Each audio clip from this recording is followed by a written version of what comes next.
Bonjour à toutes et à tous. Aujourd'hui, les inspirations que j'aimerais vous partager me sont venues alors que j'écoutais une émission de radio sur un sujet ayant trait aux sciences. Et c'est un passage précis où les intervenants abordaient la question du hasard qui a retenu mon attention. En fait, ils évoquaient une distinction que j'avais complètement oubliée, mais que j'avais entrevue pendant mes études. La différence entre le hasard bénin et le hasard sauvage. Tout un programme. Pour faire simple, le hasard bénin, c'est le type de hasard où un événement ou une observation supplémentaire dans votre expérience n'a que peu d'impact sur la moyenne observée. Par exemple, si vous lancez une pièce de monnaie et que vous faites plusieurs tirages, chaque nouveau tirage ne va pas altérer de manière significative le résultat ou la moyenne que vous observez. Le hasard sauvage, en revanche, se manifeste dans des situations où une seule observation, un seul événement, peut venir bouleverser complètement la moyenne observée. Par exemple, j'étais récemment de bon matin dans la salle d'embarquement d'un petit aéroport. Comme d'habitude, nous étions à cette heure une dizaine de personnes, et puis soudain, 2 personnes sont entrées, grandes, très grandes, en tenue de sportifs, visiblement des basketteurs professionnels. Et là, si je m'intéressais à la taille moyenne des personnes dans cette salle d'embarquement de bon matin, vous imaginez bien que le simple ajout de ces 2 personnes, leur présence exceptionnelle ce jour-là, va influer de façon significative sur mes observations.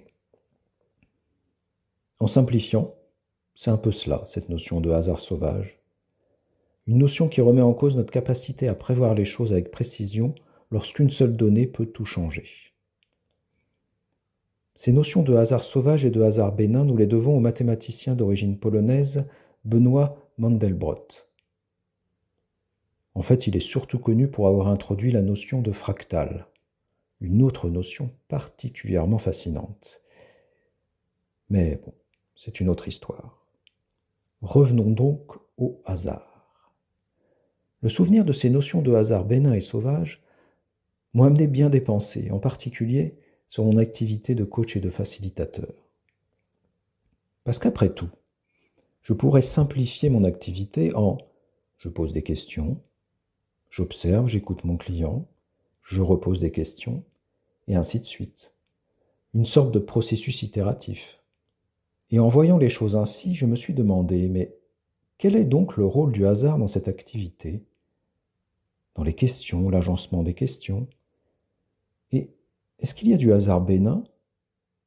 Du hasard sauvage? En session de coaching, il y a une certaine logique, implicite ou explicite. Il y a des outils, des méthodes très structurées.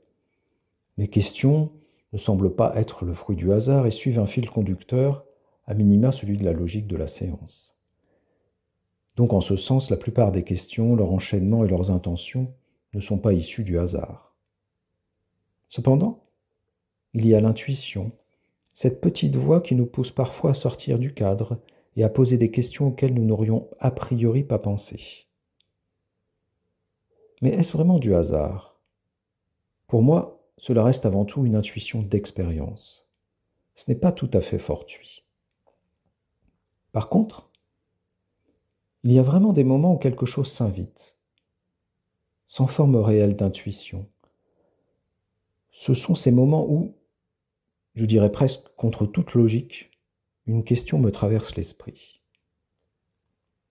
Et si elle reste au service de mon client, de sa session, je vais décider de la poser. Et parfois, cela va déclencher une réaction profonde, inattendue chez mon client, ce que je pourrais appeler une forme de hasard sauvage. Et d'autres fois, la question va s'intégrer naturellement à la continuité de la séance. On serait plus proche, dans ce cas, de hasard bénin. Et que dire aussi de tous ces événements imprévus, inattendus, de vrais hasards, je pourrais dire. Le client qui renverse sa tasse de café pendant la séance, un chat qui venait de nulle part fait éruption dans la salle, bien des occasions où le hasard, si on le décide, peut finalement prendre sa part dans le processus. Un autre exemple plus récent. J'étais très enrhumé, je crois que ça s'entend encore un peu, et mon client, ce jour-là, a mal compris un mot que j'avais dit. Eh bien, j'ai décidé de laisser vivre cette confusion, qui au final s'est avérée très fructueuse pour lui. Un vrai hasard sauvage cette fois-là. Alors oui, à bien y penser, je dirais que le hasard est bien là dans nos séances. Chez le coach, chez le client, dans l'espace, dans la relation entre le coach et son client. Et qu'il soit bénin ou sauvage, je pense qu'il a vraiment sa place, que c'est une force à accueillir, à honorer quand elle se présente, que je ne peux que vous encourager à utiliser comme un allié, en prenant garde toutefois de rester au service de votre client. Et peut-être même que ce sont ces moments inattendus qui amènent les plus belles transformations. Le hasard, ce maître discret, subtil, qui nous enseigne une forme d'humilité et qui nous rappelle que parfois, il faut savoir et oser se perdre, lâcher maîtrise et contrôle pour mieux se révéler. Alors je vous laisse avec ce hasard, qu'il soit sauvage, qu'il soit bénin, et je vous invite à en saisir les opportunités, et je vous souhaite de belles inspirations.